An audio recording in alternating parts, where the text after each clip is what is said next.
If you're a person of faith, how would you react if someone told you that there is a group which combines dance and music as a more modern and fun form of worship?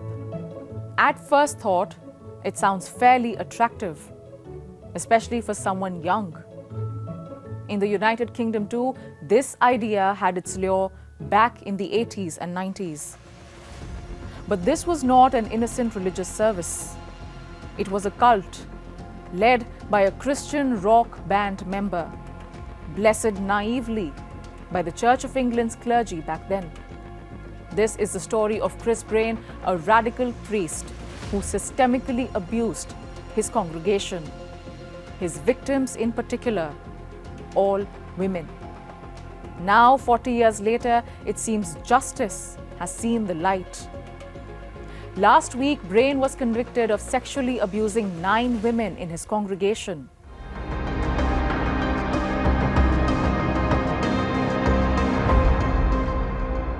Rave for Jesus, a concept born in the mid-80s in England's city of Sheffield.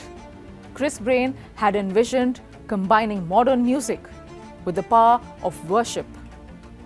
Then, in his late 20s, Chris took the proposal to the Church of England.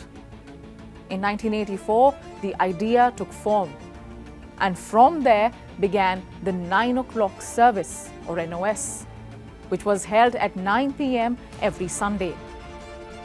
Worshippers were in for a surprise, with nightclub-style services that were complete with live band performances.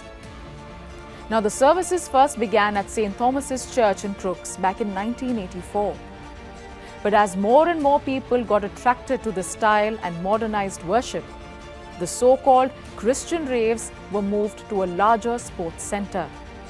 Years later, in 1991, the Diocese of Sheffield had fast-tracked Brain's road to priesthood.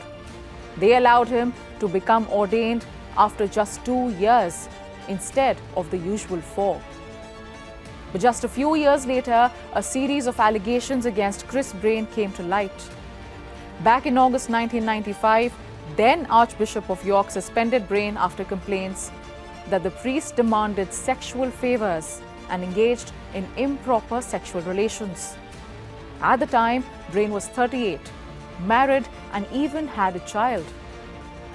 Reports surfaced on the disgraced priest that he had used his powers of emotional manipulation over women and had sexual contact with many of his female counterparts, all of which was disguised as so-called healing. 13 women came forward against Brain, who faced accusations of a total count of 37 offences. Many of these accusations, in fact, came from women who were part of what was called the home-based team, which consisted of young and attractive women who were called the, quote, lycra nuns.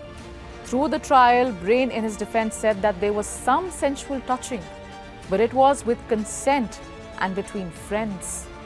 He has been found guilty of 17 charges of indecent assault against 9 of the women. Jury has acquitted him of a further 15 counts. After more than 4 decades, the wheels of justice turned in the favor of the victims, at least partially. But a greater conversation of power abuse in religious circles still remains incomplete. The lawyer representing the victims in this case said that Brain should have been prosecuted 30 years ago, when there were clear warning signs about Brain's actions. Religious cults have come under the lens across religious lines over decades and in various countries. But in all of them, timely accountability and action is missing.